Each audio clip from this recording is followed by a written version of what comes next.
ladies and gentlemen, this might be the most bootstrapped episode we've ever done. Okay. We have Roy, whose internet is just getting torn apart. We are, Tevis and I have a blizzard where we're living. So this is no good either. And what is it, like that? That's the way it is, right? But we're here to talk SoFi. Oh, and I'm super sick. And I just found out that Tevis is like bedridden. So he's doing worse than me and just got out of bed to... He looks horrible. He does. He looks like he just ran a marathon. Yeah, dude. I had to hype myself up to get here. Fuck. But we'll do it. What are you drinking? And do you have a position in it? I showed this to the guys behind the scenes. I'm drinking water on one side, and then I'm picking me up on the second side. Do not drink the pick me up so you can go to sleep after this. Well, I'm gonna go to sleep after this regardless. Dude, you really sound bad. Like you don't have to be here. Like, it's cool, man. Nah, it's okay. It's only 1 hour. Let's do it. All right, ladies and gentlemen, we're here to talk about a bunch of different topics, okay? One of them, however, is the SoFi layoffs. There goes Roy. See, it's not a good episode. This is a cursed episode. Steven, you're going to have to do a lot of backpacking here. Did you hear about this? Did I hear about what? The layoffs. SoFi laying off roughly 4% of their workforce, mainly across the board in UX, a lot of software engineers, some of management, not upper management, not executives, but like team managers. Okay. And what do you think about layoffs? Is that a bad sign? Is that a good sign? It's hard without working at the company. It's hard to know.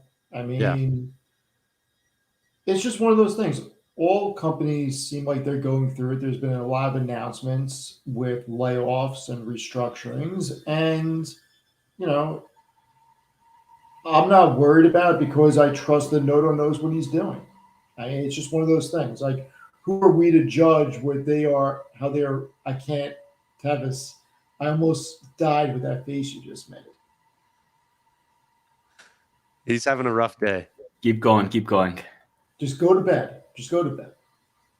No, we're fine. Keep going. I have to take on this. So I don't think it's fair for us to criticize when we don't work at the company.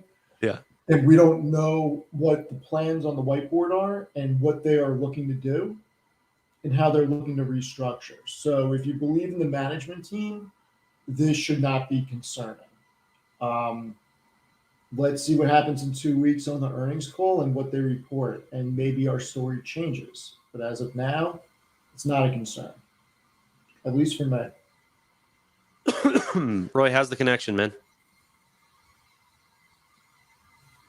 Good to know. Can you guys hear me okay? Am I freezing up? No, you're okay. You're okay. It's just a little bit of a delay. Okay, cool. What do you think about the layoffs? Tevis, we need to report this to HR. It looks like it's not going to work tonight, guys. It'll be me and Steve. I don't know what's going on. All good, Roy. All good. All good. I might even send an emergency SOS. I'm sorry, guys. All good, dude. I'll try to reset one thing and see if I can come back. Yeah, cool. You see what we're dealing with here? It's a cursed episode. It's okay. I don't know what this does mean for earnings, though, for people who are superstitious. I'm not superstitious, but I am a little stitious, and it's not great. It's not great. No, I'm just kidding.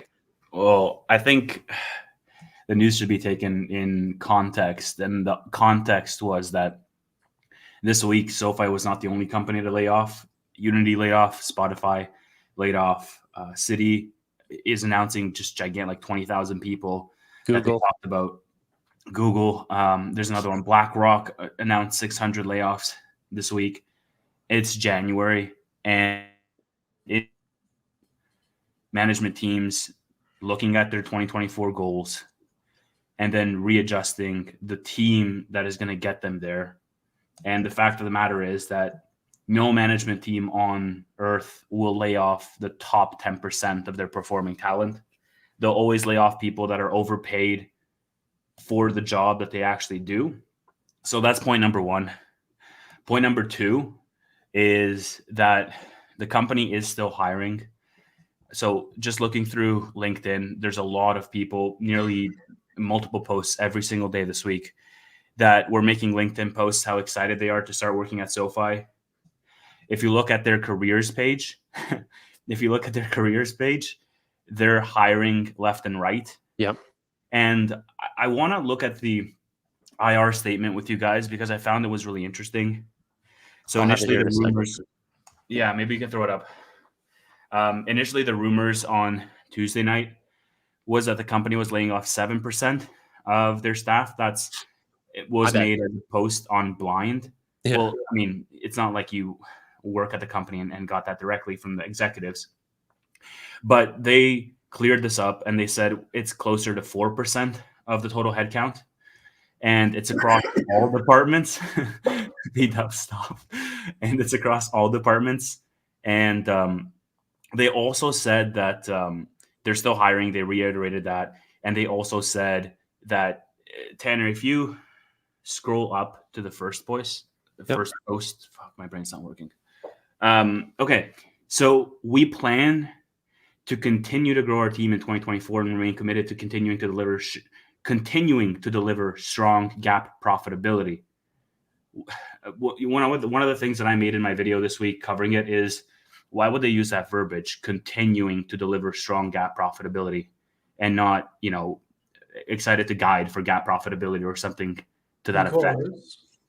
Continuing means multiple, and they are currently in Q1 of 2024, which means they generated GAAP profitability in Q4 2023, and they're going to come out and guide that they are going to continue to deliver GAAP profitability. Yeah, that was my take as well. Like, just from a grammar perspective, continuing is to keep doing what they're doing or keep promising what they've already delivered. And the fact of the matter is, they've never on paper delivered GAAP profitability. And so for them to use the word continuing, it stuck out like a sore thumb when I read the statement. Yep. Because, I don't know. You can speculate and say it's a hint or it's, an oversight. But yeah. Yeah, I some people are just saying they're going to continue to try to deliver, like that's still their goal. I think, why not just say we remain committed to delivering strong GAAP profitability? It's continuing to deliver as if that's been the trend previously, which so far it hasn't. But people need to remember, although we haven't seen Q4 numbers, we're in Q1. The team knows the Q4 numbers, right? I would hope so. Oh yeah. If they don't, there's something wrong. We need to get out. Yeah. Some people are putting a lot of emphasis on this. I've seen this a lot. Like, why aren't we highlighting the strong GAAP profitability? Honestly, I wouldn't put too much emphasis on that. It's such a vague word. Every single time that SoFi puts out a quarter, they go, hey, congratulations on the strong numbers. I don't think it necessarily means that it's outperformance or anything like this or way above and beyond. I think it's just a statement of, hey, we're a growing company. But the continuing, however, does stick out in my opinion. Yeah, and the grower team in 2024, you guys might have mentioned it when I stepped out. But this is not done just because of GAAP profitability, and that's the only sake of it. If that was the case, it wouldn't say something like grow our team in 2024. They're a growing organization. They're going to hire more. They're just going to do it in areas that benefit the organization. Yeah. And I saw some people who were saying, oh, well, if they laid people off, then, they're going to have to pay 3 months severance, like an exit package for these people. So it's not going to be reflecting in the numbers for the next little while for the operating expenses benefits. And some people were even saying that if they laid people off, then they're not going to hit GAAP profitability. But the fact of the matter is that SoFi did similar layoffs at a similar time in the year in 2023, and they beat every single quarter and kept raising guidance every single quarter. So, sorry, guys. Oh, it's just my mute button didn't work. My apologies. So just going back into it, I'm not too worried about this. Some people were using this as an ability to sort of take shots at SoFi. Turned out to be much more managed. Now, my speculative idea here, and Steve, Roy, I want your opinions on this. Do we think that this was not just about cutting the waste, but also cutting jobs that we necessarily don't need? So, one, if you actually go and look into the high majority of the new jobs that SoFi is looking for, they're all in risk. Okay, the jobs that were actually cut out was software engineering. So that's an important distinction. What's also very exciting is Technisys.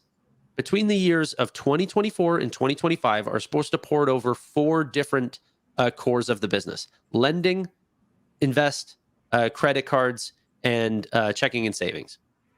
Okay. That I find very interesting, because could this be the first time that we've ported over a core where it would be in timeline? There was people from the lending segment, UX, which is what Technisys is designed to do, and software engineering, and potentially those jobs might not be as needed or at that high of a scale that they might have previously had with a third-party provider. That Technisys is maybe doing that. Do you think that we might even see them come out and say, hey, we've already started to utilize Technisys for our own platform? Yeah, it makes sense to me. It reminded me of everything reminds me of PayPal, but they talk about duplication and AI as far as needing to work on those for efficiency purposes.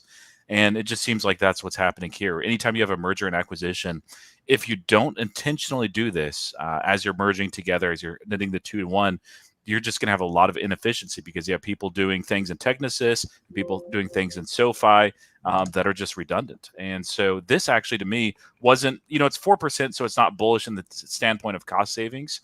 I mean, it helps a little bit, but the main thing is it's showing how cost conscious they really are. And we're seeing this flurry of layoffs, usually small and targeted layoffs outside of like T-Mobile and Unity, that seem to be doing the same thing. I think a lot of companies are shifting towards that cost consciousness. A lot of these companies have done mergers in the past, and they're just realizing that they got a lot of people that are doing the same kind of job. And I expect that that's what's happening here with SoFi. Yeah.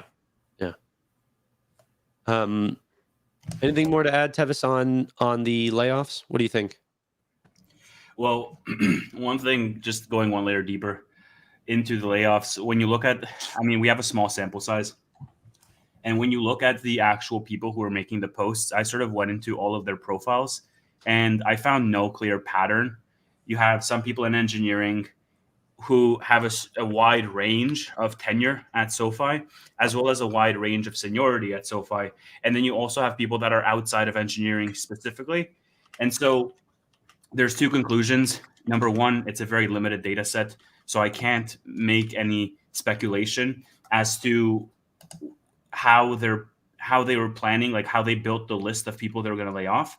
Or the second path that leads me down is that it was all performance based, because if it's performance based, it doesn't matter if you were with a company in 2018 or with a company, as an intern, or with a company for 6 months. Yeah. So also remember that if they are utilizing new technologies from Technisys and stuff, that becomes an efficiency platform, and they may be 86ing people that technology is replacing their jobs. There's a lot of things we don't know. I'm sure they're going to probably touch on it. And if they don't, because of how fresh it is, I would think that one of the analysts on the call is going to bring it up on the conference call and ask about the risk. But we're living in a time where technology continues to advance and more back office service jobs can be automated. So if they transition to some of those cores of Technisys, that could definitely be a reason. Once again, I'm not too worried about it. Until they give me a reason to worry, I'm not worried. And I bought more this week. I actually made 2 individual purchases this week. I think I bought it like 828 or something like that, or 822, somewhere in the 820s. And then today, when it went under 8, I bought more. Yeah. Anyone else buy any SoFi? I sold. Covered calls, that is. into strength on Monday. So haven't I bought more can't yet, wait but I'm tempted. for Pardon? shares to go up quite a bit. The cover call premiums are going to be so great. Oh yeah, Can't especially wait. with the short interest, like it can be violent. So Can't wait. I think if we fall even more, like 750 or somewhere below that range, this might be sick brain talking, but if we fall to that range again, I might just close out one or two of my other positions fully and just reroute all of that into SoFi. Little sick brain, eh? Little sick brain action. I don't know if that's sick brain or not because I looked through one of my portfolios and I was like, you know what? If shares get to around 7 or so before earnings, I may have to close out a few positions too. Nice. And I don't know if you mind sharing like percent wise of your portfolio. Like, are you trying to double it? Like, what are you doing here? What do you mean? Like, if you're willing to close out other positions to pour into SoFi, are you I have looking to? positions that I'm in the red on, as I'm sure every investor. And if SoFi gets to a point where I think it is freaking crazy, I would be tempted to say, you know what? Instead of either waiting for those positions to go up or dumping more money into them to dollar cost average into them, SoFi at 7 or with a 6 in front of the number becomes pretty compelling to just roll the dice and dump everything that I'm down on into it. So while I didn't actually buy this week, my son did. My oldest son, he had saved up some capital. He added about 33% to his SoFi investment. It's still small, but he liked the price. I like the price, so we hit that, and it is more. It's more than 50% of his portfolio right now. So he That's really likes crazy. SoFi. That's crazy. Well, I mean, when you're just starting out, Steve, it's makes sense rather than have like 3 shares in Apple and 2 shares in this to just buy what you want in the stock that you're most convicted in and sell covered calls. Learn how to do that, so you can fill out other ones later, like Palantir. But right now, SoFi, it's looking so good, guys. I would not sell Palantir for SoFi, but there are other positions likewise that if SoFi does dip under $7. I'm going to make some cuts elsewhere. I'm going to add. So Yeah, I that's mean, just the look, way it I'm is. down on Open Door and I would consider exiting. And I think I said this to somebody on here that the only reason I'm holding Open Door is because I think it's either going to 0 or 100 and nowhere in between. And I'm willing to take the ride either way. Yeah. It is a very, very small position.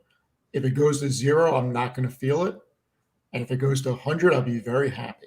So something like that. SoFi goes to in the 6s, I would be willing to say, you know what, forget it. But that's just me. That's where I'm at with Bitcoin miners. I'm still up on those by a good bit. I'll take my profits going to SoFi at 7. I mean, there's less insane upside, but I mean, with that risk, with that reward comes a lot of risk with Bitcoin miners versus with SoFi at 7. It just, I don't see a scenario where over the long term we don't profit immensely at that point. So I'll say thank you very much for the bears for that price. Thank you for the FUD. Thank you for the opportunity. I'm going to take it. I don't understand investing in Bitcoin miners. It's a gamble. Just buy Bitcoin. Buy Bitcoin. Well, so in a Roth you can't. You absolutely can't, at least in the Roth that I'm using. So with the ETFs, maybe that has changed, but that was basically my Roth, the Bitcoin play that I elected for. Can I turn us around because we're 20 minutes in? There's a lot of news this week. I don't know if you're going to. I wanted to. Can I just really, because I've had this on my screen really quick. I just wanted to talk about the roles because I know people are worried about SoFi trimming due to disparity. At the time that we broke the news that they were, getting rid of a bunch of people, the actual day that they laid everyone off in the morning, on their SoFi careers website, they said they were looking for 45 different roles. The next day, 47. Today, I just checked 53 new roles that they're looking for. They are actively looking for positions. So I don't think that this is from a position of weakness at all. I think that this is from a performance thing, like Tevis said, that There always needs to be a time, especially under 5% population cut, that there's nothing scary about this. Like if you're cutting 25% of your headcount, that you're kind of selling or getting rid of maybe some good people and bad people. 5% is like you're just getting rid of the bottom feeders, honestly. The people that are showing up to work and using the coffee machine a little too much, enjoying extra long breaks. Day in the life of a there's SoFi a lot employee. of companies that do that. A day in the life of a SoFi Invest employee, I think. Yeah. The personal loan team's been working overtime. The the invest team's been slacking. The dark mode team, whichever guy is designing on that, I hope he was part of the 5%, man. Come on. Dude, speaking of, can we just get rid of Jeremy Rischel already? I know people were saying that. I would be who okay knows? if he's part of that 4%. I know he's not because it wasn't announced, but man, sounds good to me. Really, almost all the management I love, except for him. So, yeah. But I mean, look, this has been similar to venture capital. There is a power law distribution in the effectiveness of organizations where something like 10% of your top performers account for 50% of your productivity gains as an organization. Those numbers obviously get a little bit more wonky as the company goes into, thousands of employees. But the flip side also applies, right? There are 10% of your lowest performers that just drain and siphon all the time, motivation, efforts, and they're just a malignant, toxic presence in that organization because I've worked in software for a long time. And Parkinson's law. So it's just good housekeeping, in my opinion, when you're doing it with these small percentages of people. If you're doing it, with 20,000 people like Citi is, then obviously that's a bigger restructuring that has to, go into it. But this is nothing to be worried about. I'm actually very bullish on the cuts that were made. Yeah. Let's let Tevis catch his breath. I will switch the topic. Drink more of the Celsius, man. Okay. In terms of other news, SoFi landed 3 large awards from NerdWallet. This is a company that gets nearly, or a little bit more actually, than 100 million visits to their website every single quarter. Okay. During that time, every start of the year, they do a best of award for their banking. Let me see if I can bring that up actually, because that would be a pretty nice thing to showcase. Bear with me a moment. And during this, SoFi got the 2 largest awards that we could have possibly wanted, which was best checking account overall across all the other online banks that they look at, as well as the best personal loans award overall. So let me see if I can pull this up and get this website going. Bear with me here. Here we go. Okay. This is the website, the NerdWallet Best of Awards 2024. And they showcase all these, but like I said, personal loans, for all their, mass amounts of people that come onto their website. This is their biggest article that they do every single year. And SoFi is front and center for personal loans at the very top, following all these other fintechs that do a very great job, but not as good as SoFi, as well as in the banking side. Boom. So number 1, a lot of other great choices. Chase shows there up there a couple times, but SoFi is the one at the very, very top. Now they're doing this for money. It's not like these are free acquisitions, right? And they're like, we're not paying to be on that slot, but we do get paid based on the like a referral bonus, the same way that people would get paid out for bringing people on. So that's how NerdWallet makes their money. So it's happy for them to pick the best ones, because if people can trust their website that they can pick, the best solutions, then hey, it is based on, not that SoFi is paying them, it's based on the actual products, but it's still good to know that it's not going to lower CAC costs dramatically or anything like that. Any Any thoughts on this, Tevis? Yeah, did we talk about the volume of people that look at NerdWallet? Because this isn't like some rinky-dink little personal blog that SoFi is just at the top of. We get 100 million a quarter. 100 million visits a quarter. So imagine what something like that can do for growth.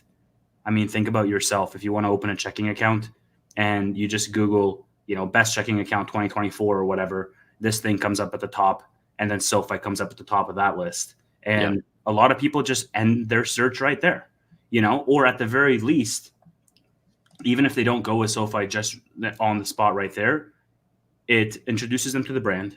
It introduces them to the ecosystem, to the website, to the other products that they have. They get redirected to the website and they can do more research.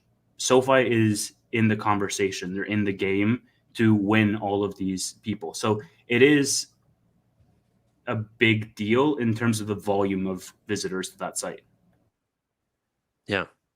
And if you add on the fact that they're not the only company that's showcasing them, they are the largest. But if you also look at Go banking rates and money.com and all of these ones, it's about 140 million a quarter once you actually add all the companies up. Pretty interesting realm of not just getting people to sign up, but also seeing that consistent name over and over. Brand or, increases brand awareness, if not already just an initial sign up. Because some people need to see an advertisement. Some people say as high as 7 to 14 times before they actually use a product. So it's good regardless. Roy?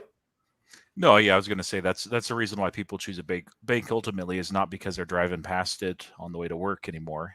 It's because they recognize the name and somebody possibly refers them and says, hey, I use this as my bank. Why don't you? And then the other is they just do a quick web search. And if they're doing a web search, most people are not going to take an Excel and then open it up and say, okay, I got the name of the bank and the rate and then the bonus that they're going to give me and the overdraft fees and line all of that up. There are some people out there, and I bet Steve, you're going to be one of those guys. But most of us are not going to have that Excel spreadsheet like Steven would. And we're just going to go in and be like, okay, let's do this quick web search. Okay, yeah, this one looks good. Let me click on it. Looks good. I'll go ahead and go with that. A little bit of light research. And so, and this helps with the name recognition. So that 500,000 that they are guiding for per quarter, usually they guide conservative. It may be lighter even than I was thinking. And, I was not the most bullish on the user growth as far as Tevis's numbers that we had last month. But hey, if NerdWallet is doing this and other organizations are doing this as well, SoFi will grow a little bit more rapidly than I anticipated, that most of us anticipated, except for possibly Tevis. Well, okay, yeah, let's do a little thought experiment, right? I think I had the most bullish number for new member additions for 2024 to say that SoFi will have their first 1 million member quarter. NerdWallet gets 100 million visits a quarter. To the entire website, not to that article specifically. Okay, so let's just say, I don't know, 10% is going on that page. That's still 10 million people every 3 months get exposed to SoFi in the number one slot. Like, it's not nothing.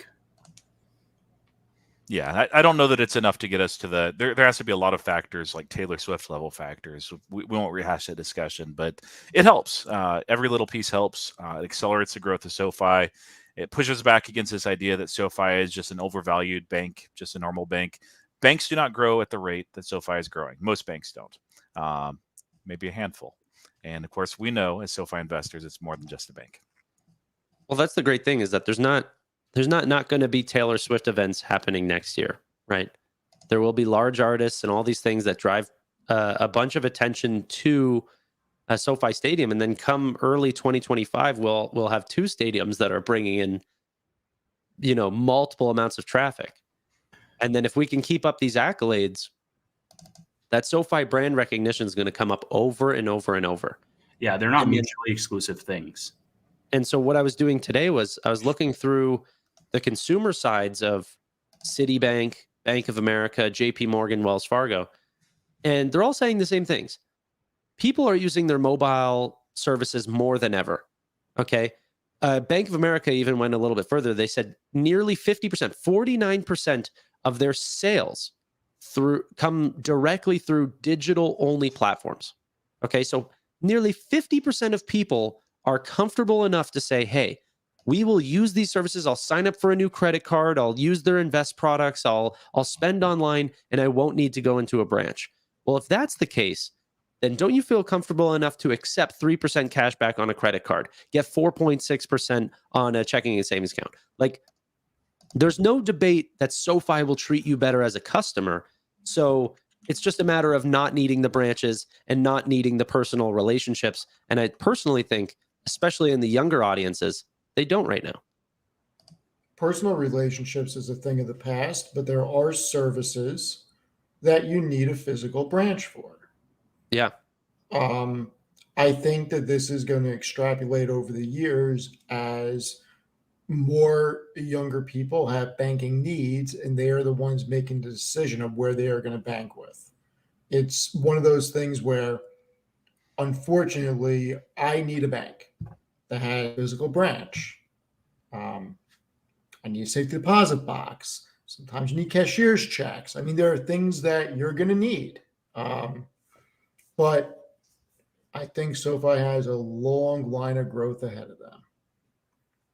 Well, the great thing is that you don't need to port over your entire banking relationship. The second you, sorry, I'm choking now.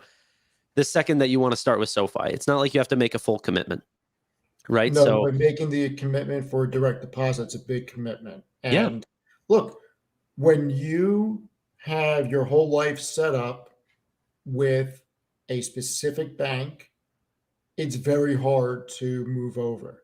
It's just, it is.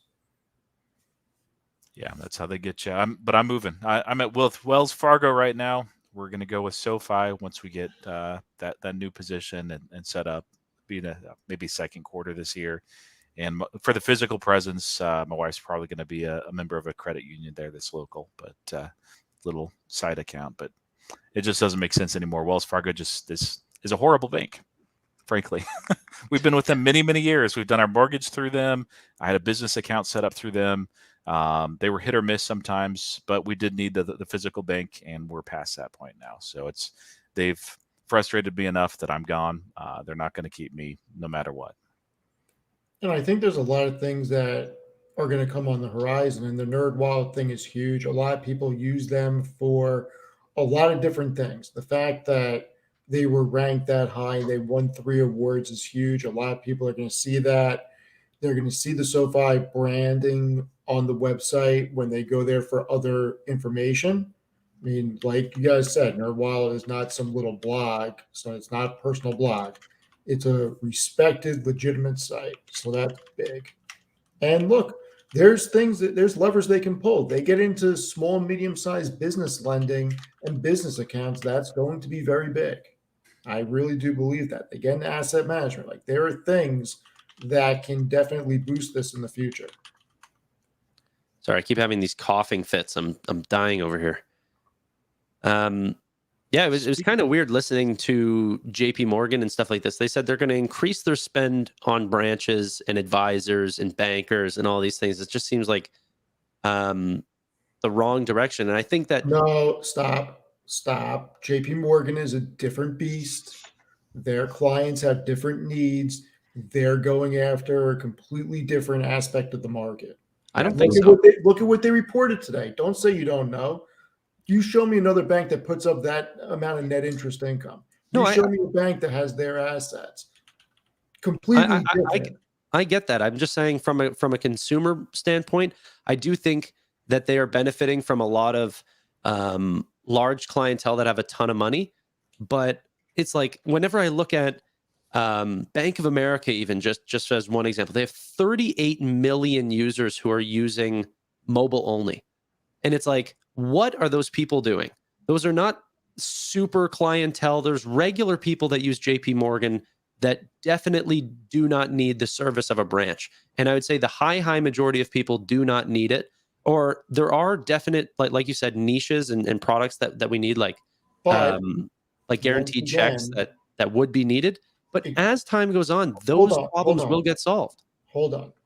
You have to remember something. Bank of America has acquired so many banks over the past 30 years that they have so many legacy customers So and like I said, you have somebody in their 50s and 60s, they're not moving banks.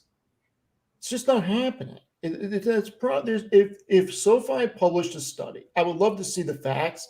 That way, it's no more speculation. But I will speculate that if SoFi ever released the demographics of not new customers, customers that transferred from a different bank into SoFi, I would be willing to bet that the age group is 30 and under, not 30 and over. Well, they do say that their target demographic is 22 to 45, right? And the thing is you have to remember, people can still have those legacy services at the traditional banks. You want your safety deposit box? They'll let you have it.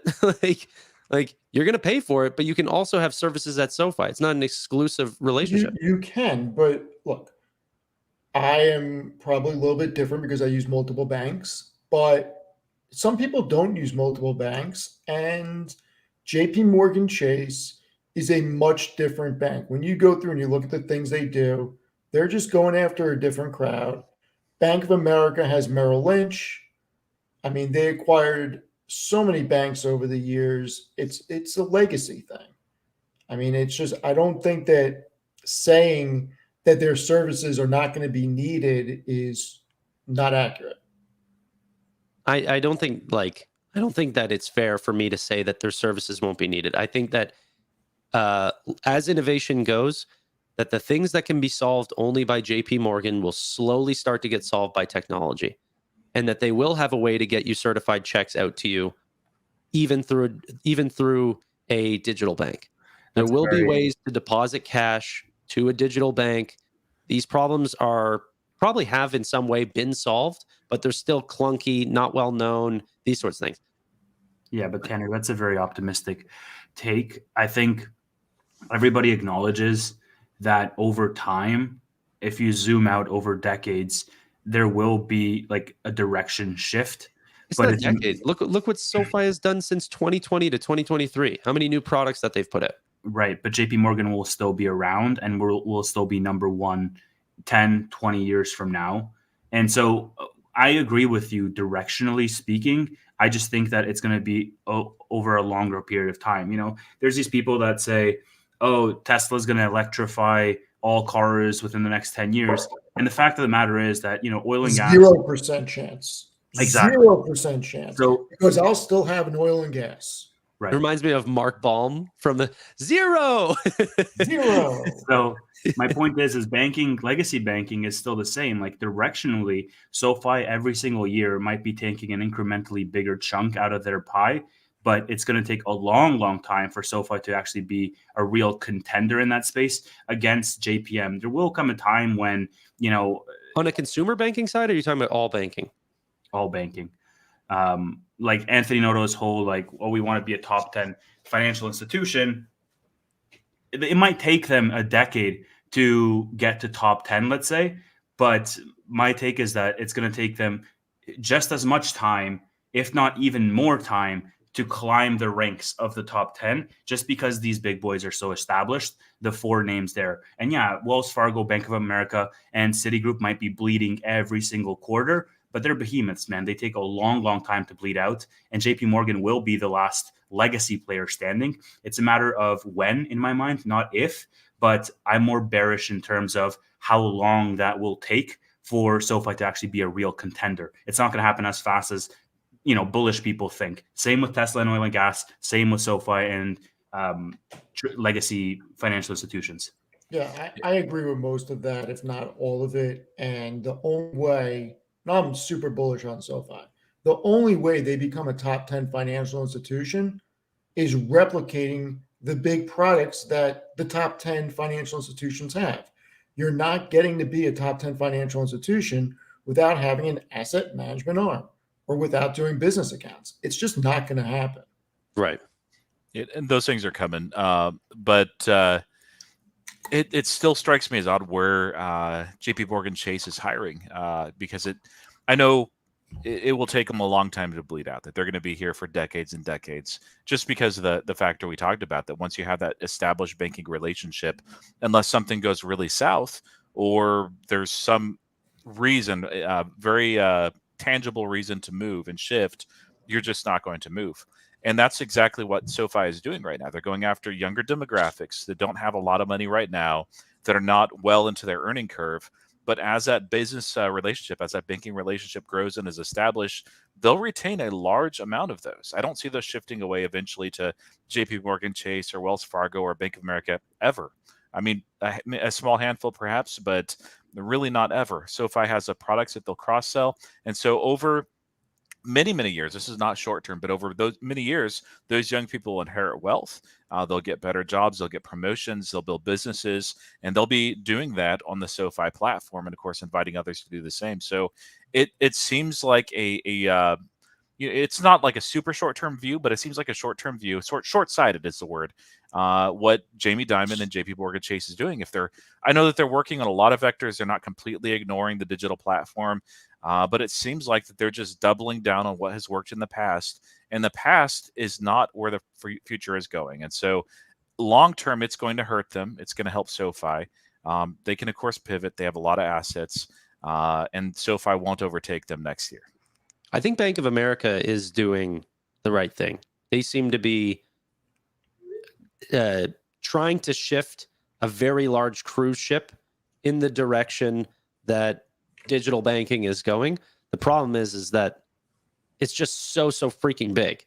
Like, I was looking at the rate at which they're trimming branches, what it would take for them to get down to zero, and it was like they'll be there in 2080. Like, it's not going to happen anytime soon. And the problem is that, like, they have these $6 to $10 billion a year payouts to shareholders in the forms of share buybacks and dividends. You're not going to give that away, and so it's going to be very hard to increase to get to the rates at which SoFi is comfortable giving back to their customers. Right? In finance, it's so like the products are so numbers driven, right? 4% is 4% no matter what, as long as you have everyone's talking about US dollars. And so, can Bank of America, can a JP Morgan, can these companies, if there's the same level in trust with the products, or same trust and security with the products, can they offer the same rates that SoFi can? The answer is absolutely, unequivocally no. Okay, but that doesn't matter. Doesn't matter. It's a moot point. Because not everybody cares about a rate on a checking account, one. Two, rates are not staying at this level forever. And at some point, SoFi is probably going to be around 2-3% as the Fed cuts. It doesn't matter. JP Morgan has so many other lines of business. Right. You're not going to get their institutional people to leave to go to SoFi. It's not about you guys are talking about all these different lines of business. It's SoFi as a conglomerate is what we're talking about. That's what you're missing. It's as a conglomerate. I get that, but this is the innovator's dilemma or whatever. It's SoFi needs to crank down on this one problem. If they can completely strip away the large banks of the consumers, I'm not talking about wealth management, I'm not talking about business banking. I think wealth management is going to take a real while. I think business banking is going to be next. But honestly, there is such a massive total addressable market just in the banking or consumer banking side. There is so much money to go around just going after the average person. Okay. Yeah. And that alone is SoFi's like they can play ball in that area. I think people are too bullish on fintech in general compared to these big legacy banks. I'm sorry. JP Morgan Chase just put up $12.1 billion of net income in 3 freaking months. Okay. Yeah, they're not sitting on their hands. It's a unique time, though. I mean, they're not always going to have these high interest rates and the yields, but they're doing well, and they're the best run of the big banks. But do you know what? I didn't dig into the numbers, but do you know what the revenue growth was for Bank of America? So I didn't look at Bank of America's yet, but hold on. Okay, high interest rates, yes, but in 2021 there weren't high interest rates. JP Morgan generated $48 billion in net income. Like, they're not sitting on their hands. But Bank of America, negative 3% growth on earnings. Okay, but Roy, so I think but what expenses did they have, or did they have one-time charges? I didn't forget the dig in. expenses. Forget the expenses for a while. But like these banks are so large that if you stack order, like if you look at the top financial institutions by assets, the list that SoFi has been climbing from 400th, all the way to 90, breaking into the top 100. Now they're 70, 80 ish. I would venture to guess that the number 1 through 10 is probably bigger than every other bank on that list combined. If Bank of America is down 3% or down 4% a quarter and SoFi keeps climbing, the amount of time where they will intersect is not going to be a short period of time. It's going to be decades, because SoFi, to reach, let's say, a 10x by assets, or for SoFi to reach a top 10, they need to do something like a 10x by assets. And it's just going to take so much longer for them to go from number 10 all the way to number 4 or number 3, because the numbers just keep getting bigger and bigger and bigger. And that really, in my opinion, demonstrates how centralized all the financial institutions are, because of all of these different lines of business that Steve is talking about. Is that SoFi's business model will have to change. It's not, if you can win the consumer, you can win the day. It is today, but that will only take you so far for SoFi to be seen as a conglomerate, as this one-stop shop for them to do everything. But you guys are missing, I think we're talking around each other, because even some people are putting in the chat that like JP Morgan could lose their entire consumer banking platform and be fine. That's not what I'm talking about. I'm sure JP Morgan will stick around. I'm talking about, this is a massive area. SoFi has a good chance of going after it. And once they do, they'll have a lot more power to go after other markets. They don't need to go after everything all at once, right? I wanted to show you this really quickly, just to show you the SoFi trend. will grow on a continualized basis, and their bread and butter is the younger generation. It's going to be very hard for them to get the much bigger clients to come over unless they diversify their product mix and grow these other lines of business. And to break into the top 10, first you got to get past all the regional banks. To get past the regional banks, you are going to need these business lines. Like, that's the biggest thing. Yeah, They need to get these business lines going. SoFi created an entire financial services platform in like 2 years. Yes. Okay. I understand that. They need to expand it, and they have the platform built.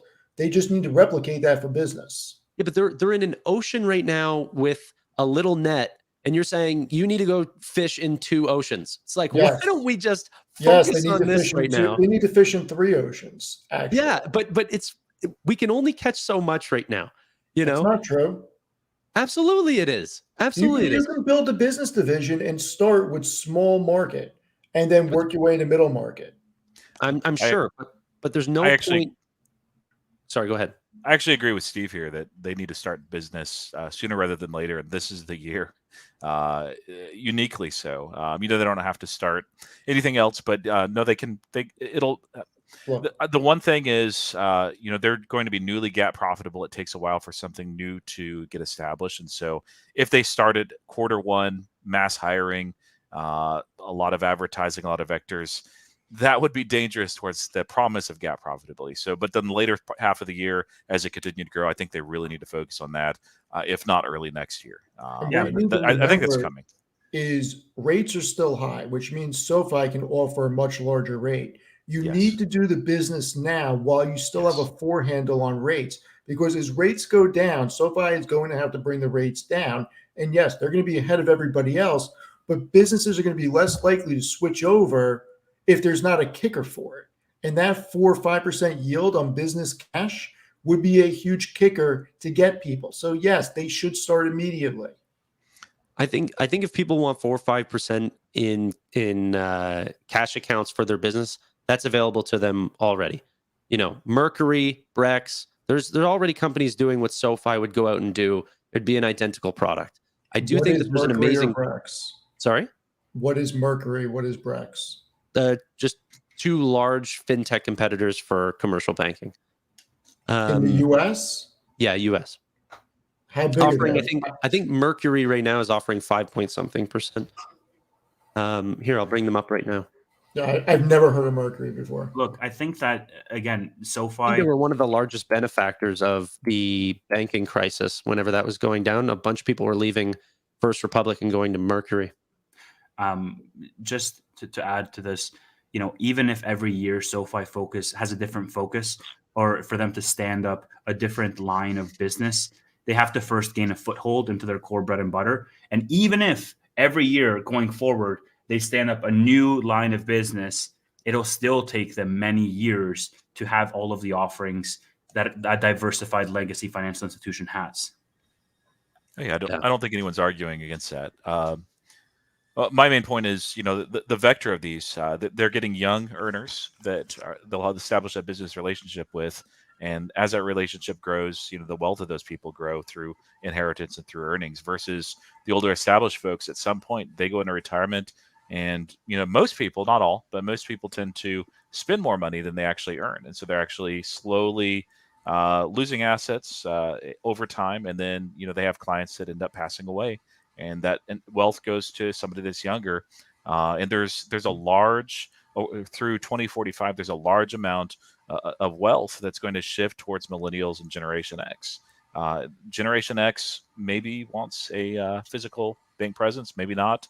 Millennials, they tend to not care about that at all. So it's just odd to me that it seems like so little attention is being paid towards the future growth, where they're investing just seeds now, which, yes, take a long time to germinate and grow, but will pay dividends in the future. I It'd just be want to interesting show. to see what they do on their tech platform. I'm hoping for big news out of that because that's going to be what gives them that hybrid multiple. Yeah, that's the aspect that I'm sort of more bullish can accelerate, because for other business lines, for them to reach parity, they have to first establish that foothold and then stand all of these different business lines up. Whereas Galileo is going to be collaborating with all of these legacy financial institutions as opposed to competing with them. Essentially, it's going to become a necessity over the next 5 years as regulations move towards the modernization of banking infrastructure. And that's where you have that premium or that X factor of SoFi going parabolic. Before we go on to our last topic of the day, I wanted to quickly show off some of this, just quick statistics on why I am so bullish. I think that this will come so much faster than you guys are giving it credit for. But on the consumer side, I'm saying not completely taking over banks, but this was done by Cornerstone Advisors, actually by Ron Shevlin. He's a senior contributor for Forbes. He put out this article, and this was what their team did for their research for bank accounts opened by type of institutions. So looking at mega banks, regionals, communities, credit unions, and digital banks and fintechs. Digital banks and fintechs from the time of COVID in 2020 to 2023 has still accelerated all the way up to 47% of new checking accounts opened had been from fintech. Yeah, but Tanner. Yeah. This is new bank accounts opened. Sure. Keep that in mind. This is new bank accounts open. I'll say it a third time. New bank accounts open. Sure. Who typically opens a new bank account? So let's look at this slide then. Not new bank accounts. Percent of consumers that call a mega bank their primary checking account provider. Between the times of 2020 to 2023, Gen Z, Millennial, size? Gen X, and baby boomers. How big is the sample size of this? How big is the survey? Don't tell me like 1,000 people. Yeah, I don't remember. Don't even tell me 5,000 people. I don't remember. So you guys are not giving credit to that. Is a completely viable. This could be 100 people. It could be 1,000 people. I mean, yeah, you got to know the sample size. I don't remember the exact sample size right now, but 5,000 would be a complete viable amount of people. You can't survey the world. No, it wouldn't be 5,000 people across 50 states. Yeah, I think it's actually 1,000 people does 5,000 make a viable people out survey. of a 380 million country. Yeah, but it's to get an average. You can't get a survey across every single person, so you have to get a sample size. So Google Cornerstone Advisors, where they get the metrics from? Yeah, I will. It's just we have 5 minutes. Before you go through this, I want to know the metric. How many people does this represent? I don't know. I'm just showing like 500. That doesn't I'm mean just that it's telling you. wrong, though. It I'm could be a small saying that. I'm sample just size. saying It that depending on probably the is. sample size, Steve, may not hold much weight. this is where you jump in, Steve. Zero. Yeah. No, I Zero. like this is how, not meaningless. but this is the thing though, is that because it doesn't fit your narrative, that you're instead of not knowing, you're choosing the to base it on the narrative side that you think is- is incorrect. If this is 100,000 people, that holds a lot more weight than if it's 1,000 people. But you don't know that, and you're assuming But it's that's what I'm 500 asking. people. How many people is it? I know. Yeah. I don't know. Let me go look it up. Okay, look it up. While you're Tanner, looking, can you throw up let my me ask you screen? this, Tanner. If everybody has access to all of these statistics and graphics, and banks have entire divisions that are dedicated to monitoring these trends, why have legacy banks not shown any sign of being threatened by SoFi at all? The answer is They're showing size, it's scale, or lack thereof. they're showing lowering deposits every single quarter. Okay. They're making so much from their loans that they continue to make more money every quarter. So no one's bothering or worrying or batting an eye. But really, it's risking future growth, because that's the thing. Everyone wants to point at Bank of America. None of these large banks talk about customer count. Why do they not show member counts? They only show what's their actual loan performance doing. They're not in growth mode. They're not trying to convince a narrative. I know they have they're in tens of shrink billions mode. of dollars that they're generating in net income. It's a I know. different ball game. I'm aware that they're in People are different ball. too bullish on fintech as a sector.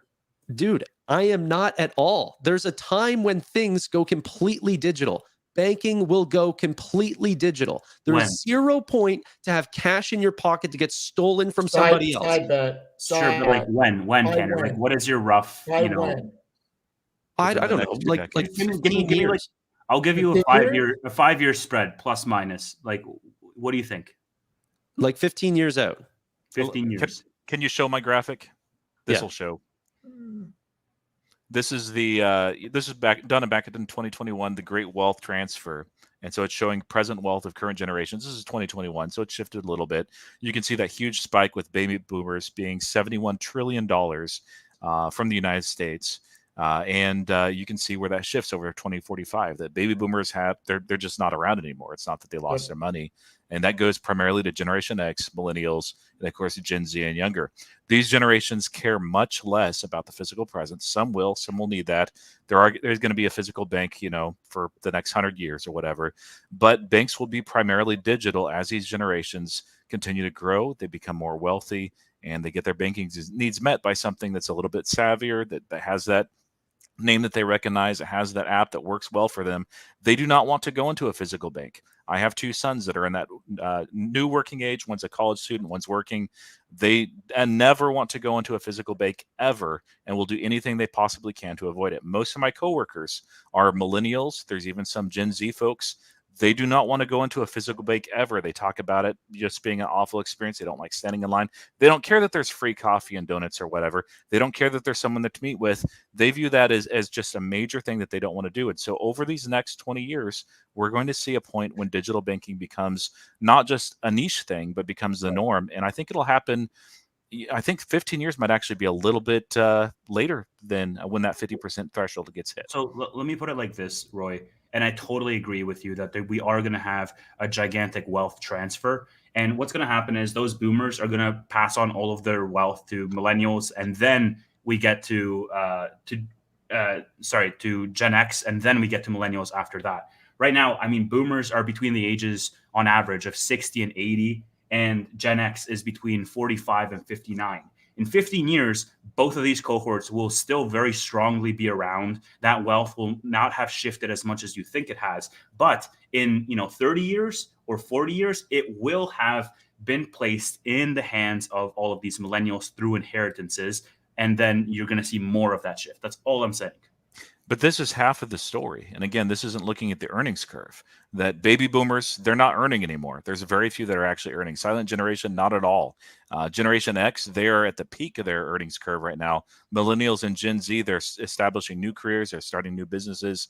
And so they will be raking in money while the other generations are not. So this is only half of the equation. And this is even more of a reason why SoFi needs to fish in 3 ponds. Because as this occurs, as boomers, God forbid, start to pass on, and assets get distributed, somebody that comes into a couple of $1 million or even a couple $100,000 that comes into a piece of real estate that was their parents' primary real estate, and they end up selling it because they don't need it or have any plans to keep it and keep the carrying costs going, they may look for an asset management branch to move larger sums of money into. You're not putting that in a savings or checking account. And asset management is one of the most important things that SoFi can really do. Yes, they have ETFs, but they don't really have an asset management branch. Like, they really do need that. And this is even more of a reason why. People will also possibly take some of this money to start a business or take a chance on something. Hence, you need business banking. There's a huge wealth transfer that will occur. It's occurring right now, but it is going to continue to quicken. And SoFi needs to have a wider net to catch more of this inflow. You're absolutely right. I think this is the advent of where people used to have to go in and talk to someone to have their travel plan set up.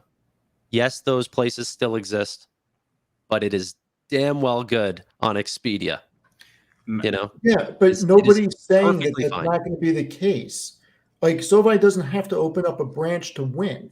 SoFi needs to expand their net to get more of the inflows that are going to be going elsewhere. That's the biggest thing. They don't need a physical branch. No, I think you're 100% right. I think that what makes great companies, like in that innovator's dilemma, is that they hyper focus on one product, and that's what allows them to beat the incumbents. And if they just try to do everything that the incumbents are doing, they're just going to get squashed by scale. And But so this isn't a SaaS company, so to speak. This isn't something where, yes, they can do it a little bit differently, but core banking is still core banking. Core banking is not going to change. Asset management is asset management. That's not going to change.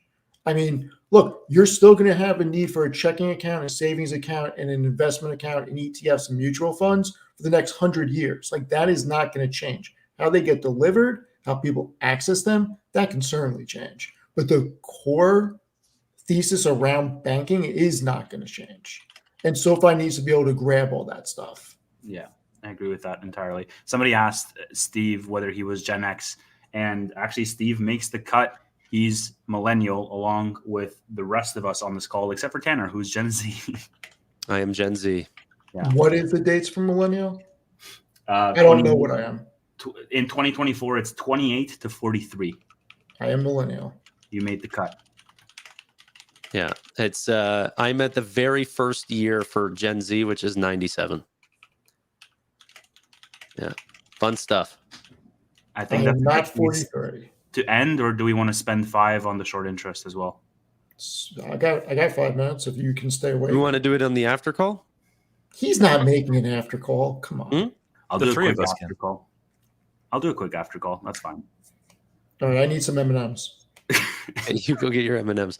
Ladies and gentlemen, we're going to be talking about some short interest, some short selling of SoFi in the after hours call. If you guys like to join that, obviously the members of the channel will absolutely be there. I want to address one thing. Frugal buck. So That's Eddie. Eddie. instant gratification. I love instant gratification because it means my life is easier. I am not going to own an EV until full self-driving is approved by the United States government, and I can buy a vehicle that drives my ass around while I read the newspaper or play video games. Dude, but like look at just that as an example, just to wrap up this episode. Steve is a millennial, okay? Not a boomer or whatever, Gen X. He's a millennial, and even he is not buying an EV just yet. Even he doesn't have all of his banking with SoFi just yet. And so I don't have any of it with SoFi. I have a SoFi account with not a lot in it, just so I can say I'm a member. Beautiful. So that's, I think, the point that we're trying to make. It's like, yeah, all the young people that don't have any other bank, that don't have any hooks in them and are starting their life fresh, they're unbanked when they come out of university. Yeah, sure, they might start with SoFi and they might build a very long relationship with SoFi, but it's going to take a hell of a long time for all of these other generations where the real money lies to make that shift over. Like, I'm going to make it very clear. I would love to do my banking with SoFi. Okay. My wife handles all of the expenses and she takes care of all the bills. Okay. Our whole life is set up around a specific bank that has our direct deposits going there. She doesn't want to change. And I'm pretty sure that that's pretty much a lot for everybody, considering I actually don't know any of my friends that utilize SoFi. I mean, Ladies it's and a lot gentlemen, harder to move your life around when you already have all your direct deposits and all your bills coming out of your account. It's a hassle that nobody wants to do.